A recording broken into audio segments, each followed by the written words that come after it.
Hello everyone, welcome back to my channel. I am Tracy Achieng and my pen name is Achirise. I am sorry for the background noise. I am working on it. Here we talk about personal development and financial intelligence. And currently we are reading the book The Rich Dad Poor Dad by Robert Kiyosaki. We are in chapter 1. We are finding the financial intelligence tips from the book, and slowly, gradually, we take steps at a time and we see ourselves to where we want to be. So as we get started, sit down, relax and enjoy. Thank you. The Rich Dad Poor Dad, as narrated by Robert Kiyosaki. So it's just like I had two dads. I had two fathers, a rich one and a poor one. One was highly educated and intelligent, and he had a PhD and completed 4 years of undergraduate work in less than 2 years. He then went on to Stanford University, the University of Chicago, and the Northwestern University to do his advanced studies, all on full financial scholarships. The other father never finished 8th grade. So there are two people here. One is very educated and the other never even went past 8th grade. Both men were successful in their careers, working hard all their lives. Both earned substantial incomes. Yet one struggled financially all his life, the other would become one of the richest men in Hawaii. Wow. Let's continue reading. One day, one died leaving tens of millions of dollars in his family charities and in his church. The other left bills to be paid. Both were strong, charismatic, and influential.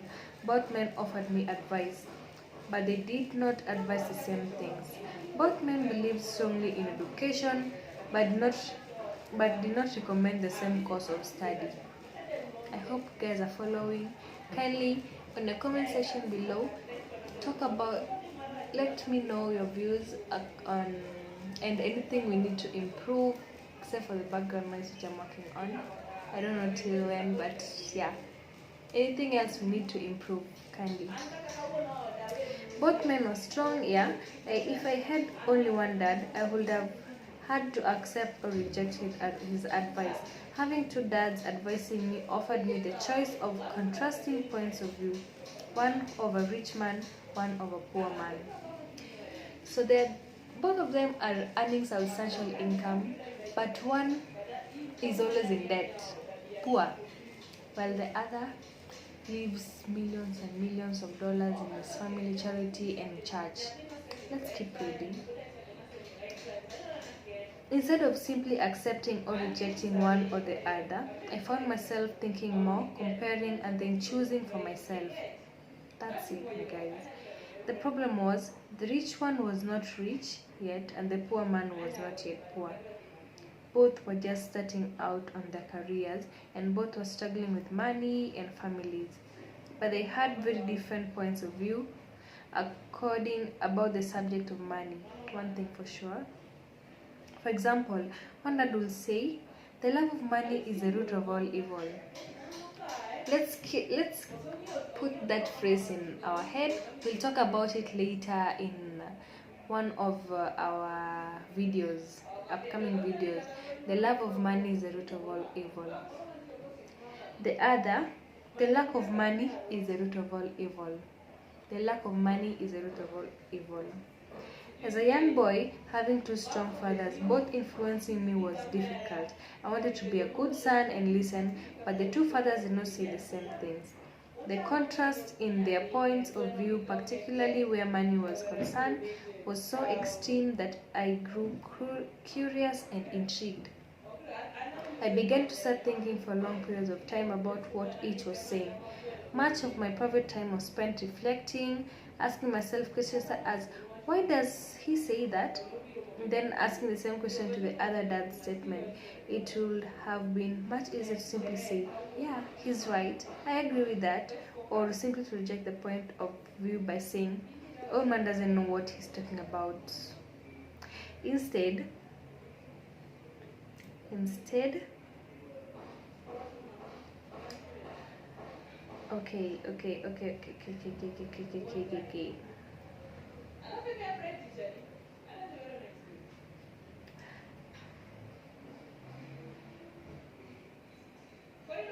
Instead, having two dads whom I loved forced me to think and ultimately choose a way of thinking for myself. As a process, choosing for myself turned out to be much more valuable in the long run, rather than simply accepting or rejecting a single point of view. One of the two reasons the rich get richer and the poor get poorer.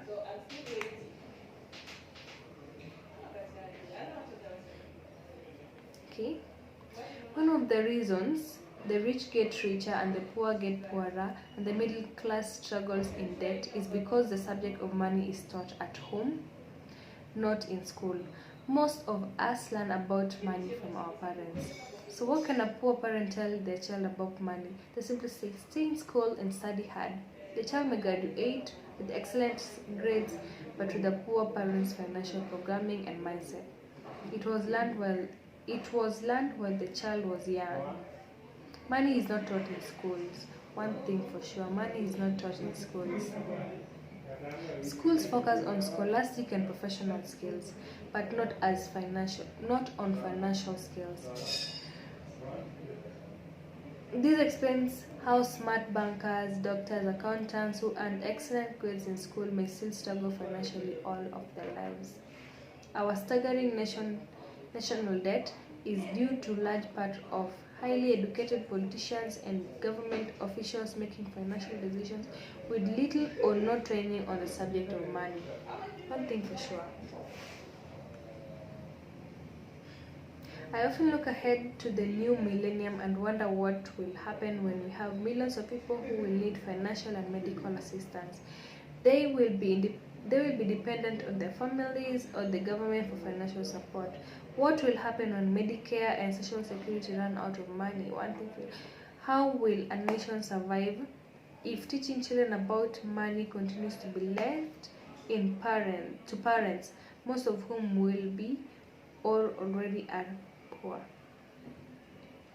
Because I had two influential fathers, I learned from both of them. I had to think about each dad's advice, and in doing so, I gained valuable insight into the power and effect of one's on one's life. For example, one dad had a habit of saying, I can't afford it.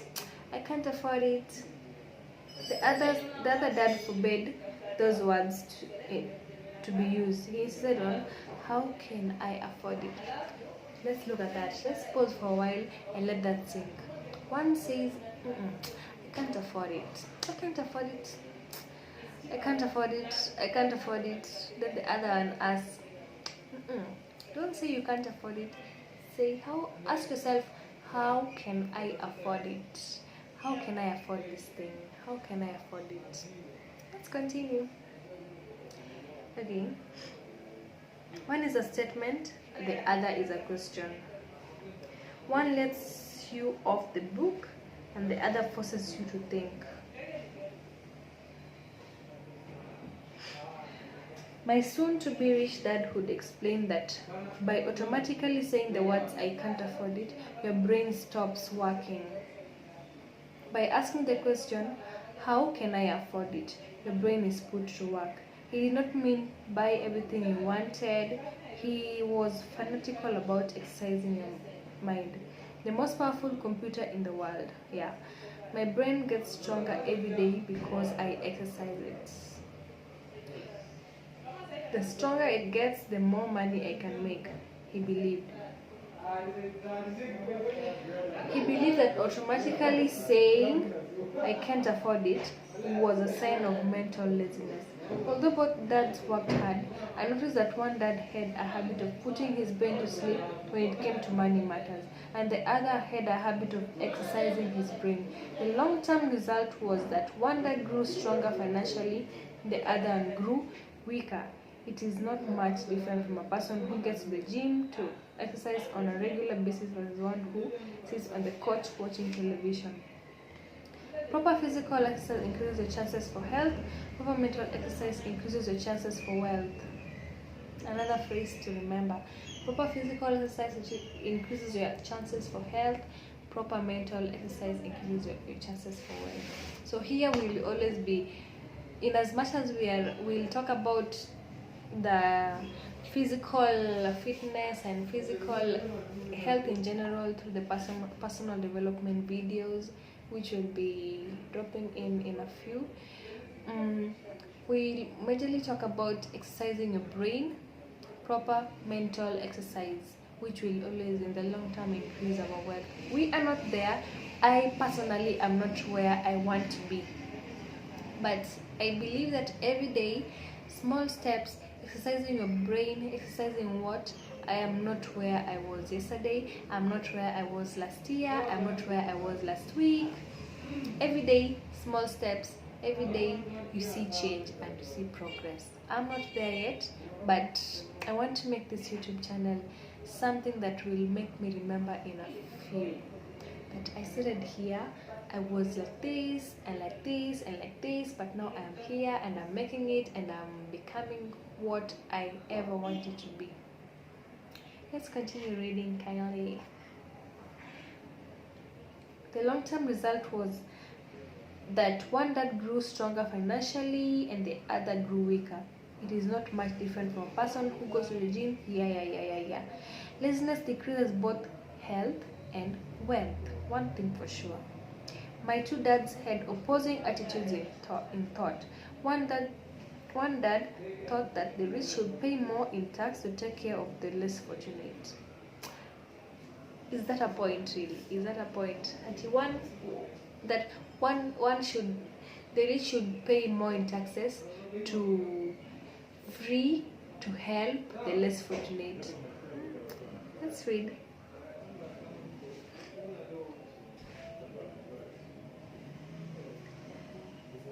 The other said, taxes punish those who produce and reward those who don't produce.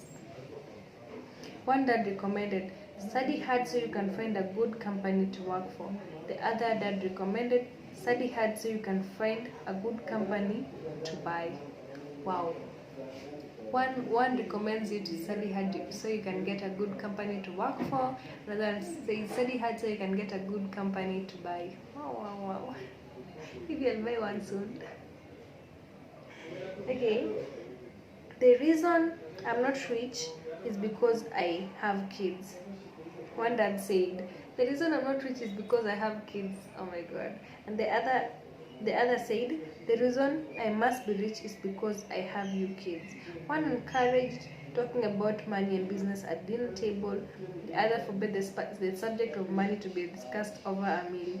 One said, when it comes to money, play it safe.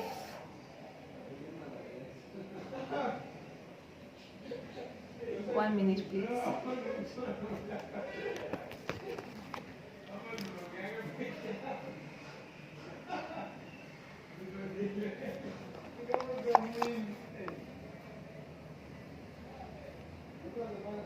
Sorry.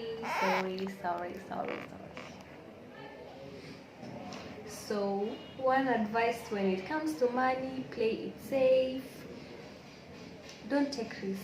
And the other said, learn to manage risk. One thing for sure. That's something I'm learning every day, how to manage risks. How to manage risk is one thing I'm learning daily, sizing it.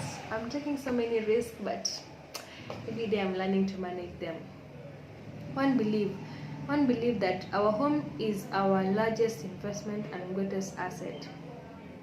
The other believed my house is a liability, and if your house is your largest investment, you're in trouble. Both dads paid their bills on time, yet one paid his bills first while the other paid his bills last. One dad believed in a company over a government taking care of you and your needs.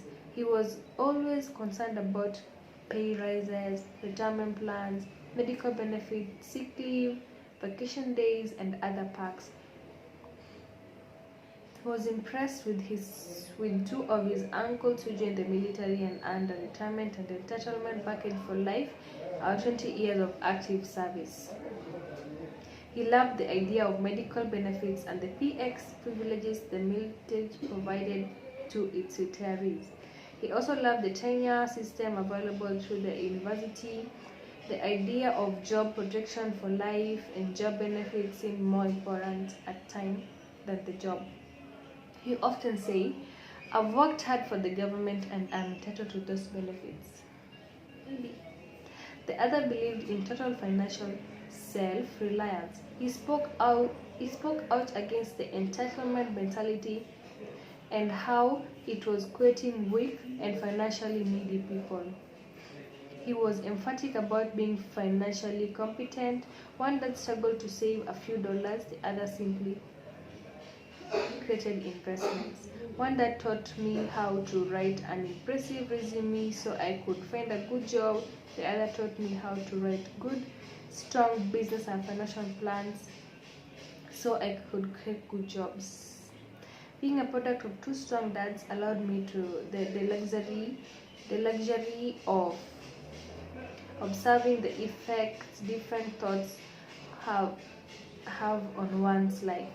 I noticed that people really do shape their life through their thoughts. For example, my poor dad always said, "I'll never be rich." Okay. And that prophecy became reality. My rich dad, on the other hand, always referred to himself as rich. He would say things like, "I am a rich man, and rich people don't do this." Even when he was flat broke after a major financial setback, he continued to refer to himself as a rich man. Let's pause for a while. There is something called positive speaking, something, let's say, affirmation, or how can I put it, manifestation, something of that sort. You already start telling yourself, "I am rich." Even if you have a little financial setback, you start telling yourself, "I am a rich girl, I am a CEO girl boss, I am the girl boss, I am the person I want to be, what and what and what," and finally you become that. Tell yourself, "I'm poor, I can't afford it, I'll never afford it." Maybe for the rest of your life you'll never get to afford it. Let's all practice positive speaking.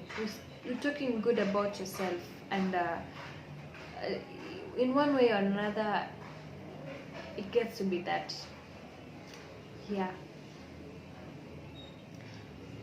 My poor dad would always say, "I'm not interested in money," or "Money doesn't matter." My rich dad would always say, "Money is power." One thing for sure, money is power. Money is power.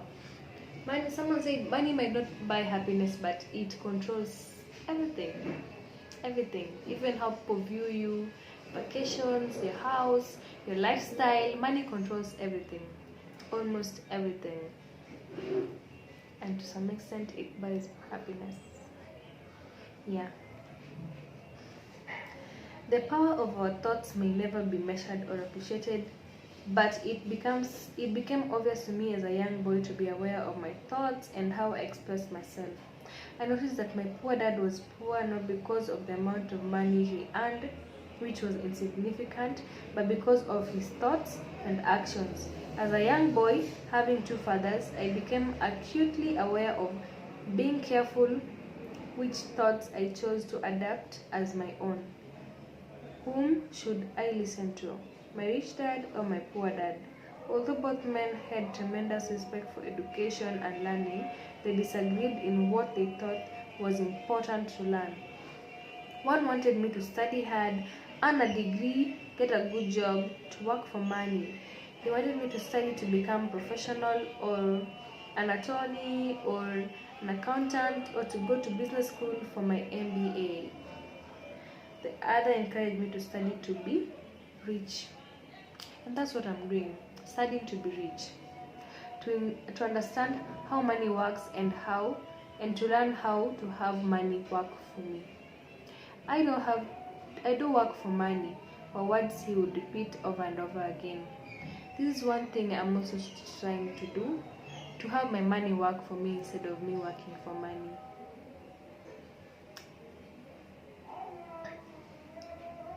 Or words he would always repeat over and over. Money works for me. At the age of 9, I decided to listen to and learn from my rich dad about money. In doing so, I chose not to listen to my poor dad, even though he was the one with the college degrees. A lesson from Robert Frost. Robert Frost is my favorite poet. Although I love many of his poems, my favorite is The Road Not Taken. I've read this poem somewhere, The Road Not Taken. I use its lesson almost daily. The road not taken. 2 roads divide in a yellow wood, and sorry, I could not travel on both. And be one traveler, long I stood, and looked down as far as I could to where it bent in the undergrowth. Then took the other as just as fair and having perhaps the better claim, because it was grassy and wanted wear, though as for that the passing there had warned them really about the same. And both that morning equally lay in leaves, no step had trodden back.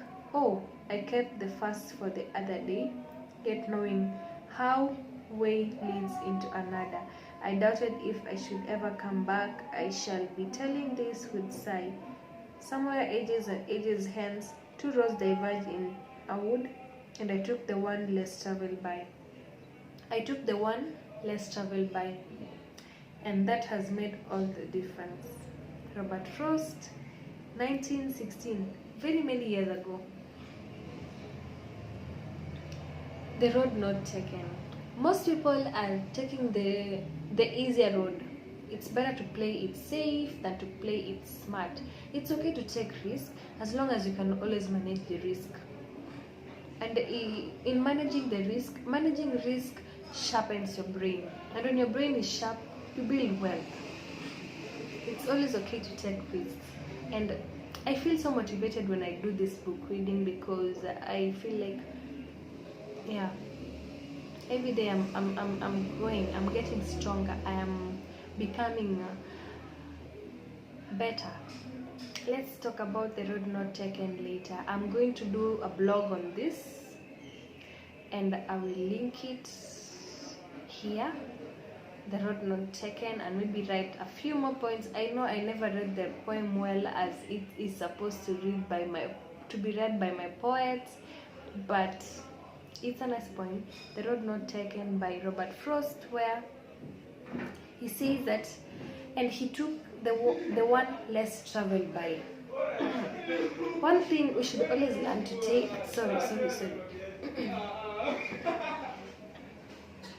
we should learn to take the road less traveled by, and it will make the difference, as he said. And that made all the difference. Over the years, I have often reflected upon Robert Frost's poem. Choosing not to listen to my highly educated dad's advice and attitude about money was a painful decision, but it was a decision that shaped the rest of my life. Once I made up my mind whom to listen to, my education about money began. My rich dad taught me over a period of 30 years. Wow, until I was 39. He stopped once I realized I knew and fully understood what he had been trying to drum into my often thick skull. Money is a form of power, but what is more powerful is financial education. You can have money but still not be financially educated, and at the end of the day you find yourself broke. I know so many doctors earn quite good money, especially, yeah, but at the end of the month they are broke. Even before the month ends, they are broke. It's way broke. Why? They are highly educated, yes, but when it comes to financial education, maybe not very educated. Financial intelligence, financial education is one major thing. That's one skill that everyone needs to know. Everyone needs to acquire financial intelligence, financial education. Money comes and goes, but if you have education about how money works, you gain power over it and can begin building wealth. The reason positive thinking alone does not work is because most people went to school and never learned about how money works, so they spend their lives working for money. Because I was only 9 years old when I started, the lessons my rich dad taught me were simple. And when it was all said and done, there were only 6 main lessons repeated over 30 years. This book is about those 6 lessons, put as simply as possible as my rich dad put forth those lessons to me. The lessons are not meant to be answered but guideposts. Guideposts that will assist you and your children to grow wealthier no matter what happens in a world of increasing change and uncertainty.